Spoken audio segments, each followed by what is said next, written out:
er klar med mig til at finde et outfit til min lillebrors 18-års fødselsdag. Let's go! Lige nu har jeg bare det her outfit på.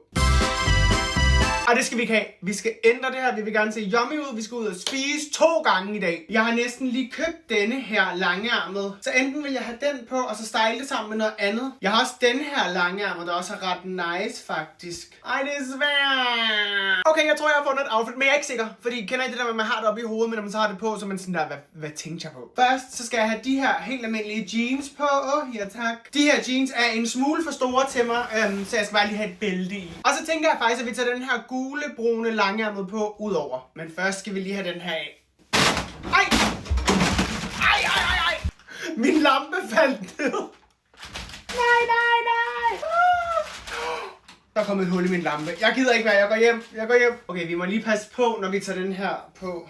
Ej, I love it! Og så synes jeg jo, at det er fedt at have nogle sko, der matcher ret godt til.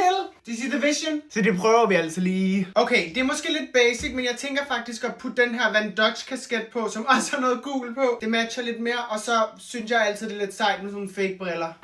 Isn't this? Er det ikke cute, det her? Jeg føler, det er lidt basic, men sådan... Jeg tror også, jeg skal huske på, at det ikke er det event, jeg skal til. Jeg skal ud og spise med min lillebror til hans fødselsdag. For parfume, der vil jeg rigtig gerne bruge den her, som er Goldfield & Banks. Jeg har lige barberet mig. Prøv at se.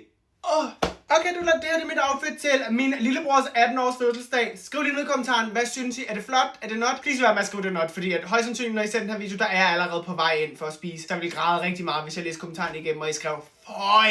Okay, bye.